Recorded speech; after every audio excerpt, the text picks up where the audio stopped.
Ini ada Ananda Yahya Rozan dari SD Islam Ibnu Hajar Mandiri Bekasi. Pada Yahya kami persilahkan. Semangat ya.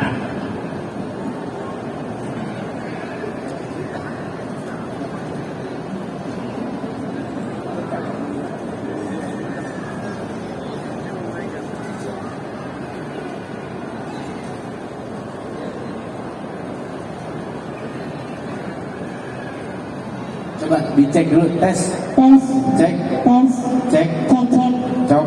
cok. Oh udah, cukup. Yahya ya namanya ya? Iya, Yahya kelas berapa? kelas 6. Kelas 6. Dari Bekasi? Iya, Masya Allah, jauh juga. Naik apa Yahya? naik mobil. Oh, kira naik jet tempur. Ya, Yahya umur berapa tahun? Umur 12 tahun. Umur 12 tahun, Masya Allah. Ini Yahya mau bawa cerita apa? Cerita tentang bersama ibu susu. Bersama Ibu susu. ibu susu. Oh gitu.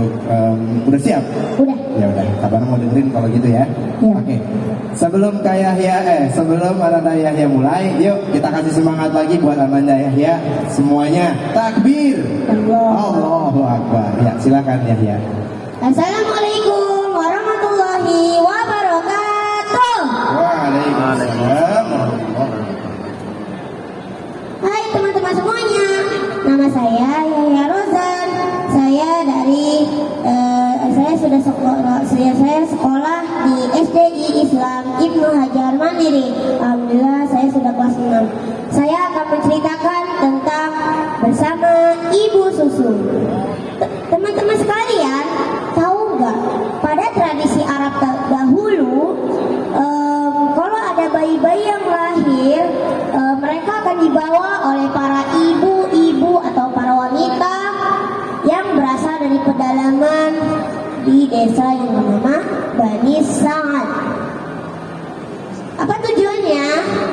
Bayi-bayi tersebut dibawa untuk diasuh, disusui, dan dirawat. Karena di desa Bani Sa'ad itu udaranya bersih dan juga bahasa dan pergaulannya juga lebih terjaga. Nah, beberapa hari setelah bayi Muhammad lahir, ada sekumpulan wanita yang dari desa Bani Sa'ad. Mereka mencari bayi dan mereka membawa bayi tersebut ke desa. Namun mereka tidak mengambil atau bahkan membawa bayi Muhammad. Loh, kok bisa ya? Iya, karena Muhammad itu kan yatim dan miskin. Sedangkan para wanita yang berasal dari desa tersebut mencari bayi yang berasal dari keluarga yang kaya. Namun pada saat yang sama ada seorang ibu yang bernama Halimah Sa'diyah. Dia adalah seorang ibu yang memiliki serba kekurangan. Ia asinya kering sehingga bayinya sering menangis semalaman. Keledai yang ia kendarai tidak bertenaga atau bahkan lambat gitu. Terus unta betina yang selama ini dibawa terus susunya nggak bisa diperah lagi, kering. Nah, karena terpaksa mungkin bayinya udah habis ya. Jadi Halimah datang ke kota Mekah karena kan lambat. Terus dia bilang, "Oh, payah, aku terlambat." Kata Halimah, tidak membawa bayi berarti tidak bisa membawa uang kembali. Namun enggak juga. Kalau bisa membawa bayi ke desa tersebut, mungkin akan menambah bebannya, pikirnya. Betapa tampannya bayi ini, kata Halimah. Ia merasa kasihan dengan bayi Muhammad yang yatim dan miskin itu. Ya, mau nggak mau, ya udah dibawa aja bayi Muhammad ke desa tersebut. Namun Maha Suci Allah, ternyata bayi Muhammad itu bisa meminum susu dari Halimah dengan kenyang. Bayi Halimah juga begitu. Bahkan keledai yang dari yang lain, jadi cepat daripada yang lain. Dan unta betina yang awalnya susunya sulit diperah atau tidak sama sekali, ternyata bisa diperah lagi. Sejak saat itu, rezeki yang selalu menyertai keluarga Halimah, rezeki yang begitu berlimpah pada masa pengasuhan bayi Muhammad. Nah, teman-teman sekalian, alhamdulillah Muhammad sudah berumur 2 tahun. Awalnya Ibu Halimah membawa bayi Muhammad itu ke kota Mekah. Namun sayangnya di kota Mekah ada wabah penyakit menular, sehingga Muhammad dibawa kembali oleh Halimah ke desa Bani Sa'ad hingga berumur 5 tahun.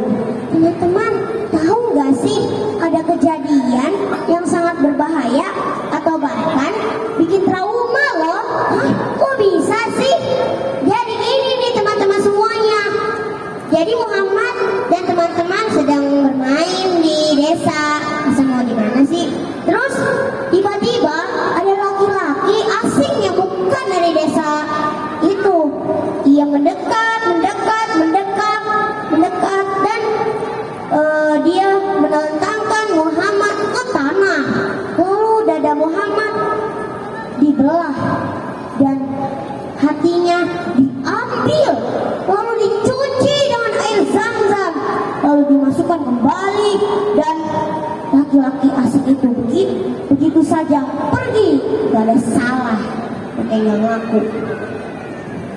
Anak-anaknya melihat itu sangat ketakutan atau bahkan kata kita mah trauma ya.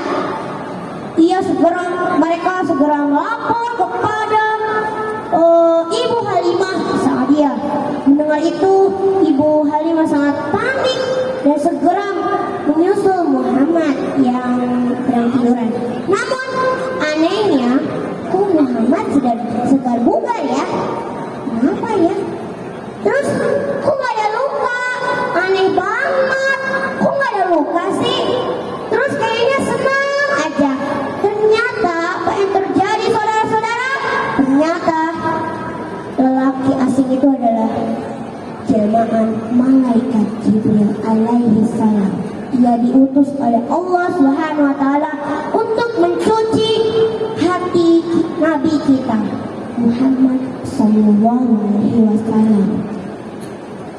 Demikianlah kisah ini. Dengan kisah ini mohon maaf karena Kak Yahya mungkin ada salah perbuatan atau bahkan perkataan.